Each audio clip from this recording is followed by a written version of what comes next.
അശുതോഷ് ശർമ്മ താനൊരു കിഡിലൻ ഓൾറൗണ്ടറാണ് തെളിയിച്ചിരിക്കുക. കൗണ്ടി ക്രിക്കറ്റിൽ ഹാംസ്യൂറിന് വേണ്ടിയിട്ട് 13 വിക്കറ്റ്, അതായത് ടോപ്പ് വിക്കറ്റ് ടേക്കറാണ് ഹാംസ്യൂറിന്റെ. ട്വിസ്റ്റ് എന്താ വെച്ചാൽ അവിടെ കളിക്കുന്ന കുൽദീപ് യാദവ് പോലും തൊട്ടടുത്തില്ല. അപ്പൊ ആലോചിച്ച് ചെക്കന്റെ റേഞ്ച്. പക്ഷേ IPL ഒരു ഒറ്റ ബോൾ പോലും അശുതോഷ് ശർമ്മ എറിഞ്ഞിട്ടില്ല. അതാണ് പ്രശ്നം. പിന്നെ അങ്ങനെ ഇന്ത്യയിൽ ഓൾറൗണ്ടേഴ്സ് ഉണ്ടാകുക, ഉണ്ടായി വരുന്നവർക്ക് അവസരം പോലും കൊടുക്കുന്നില്ല. അതിന്റെ ഏറ്റവും പ്രധാന കാരണക്കാരൻ ഇമ്പാക്ട് റൂളാണ്. IPL ഇമ്പാക്ട് റൂൾ വന്നതോടുകൂടി ഓൾറൗണ്ടേഴ്സിന്റെ വില നല്ലോണം കുറഞ്ഞു. കാരണം അവരെ യൂസ് ചെയ്യുന്നില്ല, ഉള്ളവരെ പോലും യൂസ് ചെയ്യുന്നില്ല. കോഹ്ലി റോഹിത്തൊക്കെ ബോൾ എറിയുമായിരുന്നു, അവരൊക്കെ നിർത്തി. ഇവര് ഒരാളെ ഒന്നിൽ മാത്രം കോൺസെൻട്രേറ്റ് ചെയ്യിപ്പിക്കാൻ. അതാണ് പ്രശ്നവും വരുന്നത്.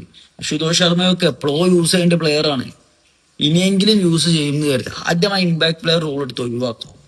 ഈ ഇന്ത്യ IPL എന്താ പറയാ, ഇമ്പാക്ട് പ്ലെയർ റൂൾ ഒരു കൊണ്ടുവന്ന തന്നെ ഒരു പ്ലെയറിനും കൂടി അവസരം കിട്ടല്ലോ, അത് ഇന്ത്യക്ക് ഒന്നും കൂടി ഉപകാരമല്ലേ നല്ല പ്ലെയറെ കണ്ടെത്താൻ എന്നൊക്കെ പറയുന്നത്. അപ്പോ ഈ ഇമ്പാക്ട് പ്ലെയർ റൂൾ ഒഴിവാക്കിയാലാണ് റിയൽ ഓൾറൗണ്ടേഴ്സിന്റെ വാല്യൂ മനസ്സിലാകുക ഇന്ത്യക്ക്. അതാണ് ശരിക്കും ഇന്ത്യ ചെയ്യേണ്ടത്.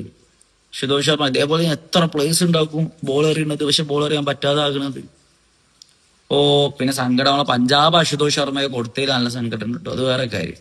അപ്പൊ പഞ്ചാബിൽ പകരം വന്ന സൂര്യാൻഷി ഷെഡ്ജി ചെക്കനൊക്കെ ബോൾ എറിയും, പക്ഷെ അധികം അവസരം കിട്ടണില്ല. കാരണം എന്താ, ഇമ്പാക്ട് പ്ലെയർ റൂൾ.